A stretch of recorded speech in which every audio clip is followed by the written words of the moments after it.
সন্ধ্যার সময় বন্ধুরা বলল চল একটু আদিস ক্যাব থেকে ঘুরে আসি, কিন্তু বলা মাত্রই আমরা বাইক নিয়ে বার হয়ে গেলাম।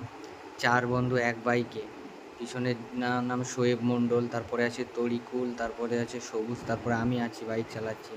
কিছু দূর আসতেই আমাদের boys school, Kashipur boys school, এখানে আমরাই পড়াশুনো করেছি। তারপরে আসছে খেলার মাঠ আমাদের, তার সামনেই আছে আমাদের গার্লস স্কুল, যে আমাদের বোনেরা এখানে পড়াশোনা করে। তারপর বাইক চালাতে থাকি, আমি চালাতে থাকি। সামনে গিয়েই আমাদের petrol pump, Indian petrol pump, এই যে হচ্ছে আমাদের ইন্ডিয়ান পেট্রোল পাম্প। তারপরে বন্ধুরা বলছে ভাই একটু জোরে চালা বাইক, অনেক লেট হয়ে যাচ্ছে, তাই একটু বাইকটা জোরে চালালাম। তার বাইক চালাতে খুব কষ্ট হচ্ছিল, কেননা আমরা এক বাইকে 4 জন আছি, ওই জন্য আমার বাইক চালাতে খুব অসুবিধা হচ্ছিল। আমি পুরো ট্যাঙ্কির উপরে বসে চালাচ্ছিলাম বাইক।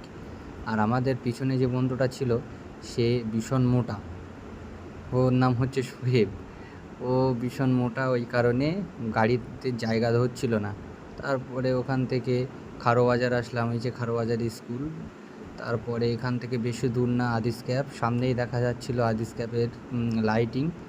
তারপরে ওখান থেকে আদিস ক্যাবের সামনে চলে আসলাম।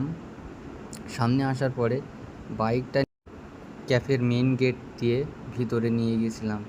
তারপরে ওখানে বাইকটা রাখলাম, রাখার পরে আদিস ক্যাফের ভিতরে ঢুকলাম আস্তে আস্তে।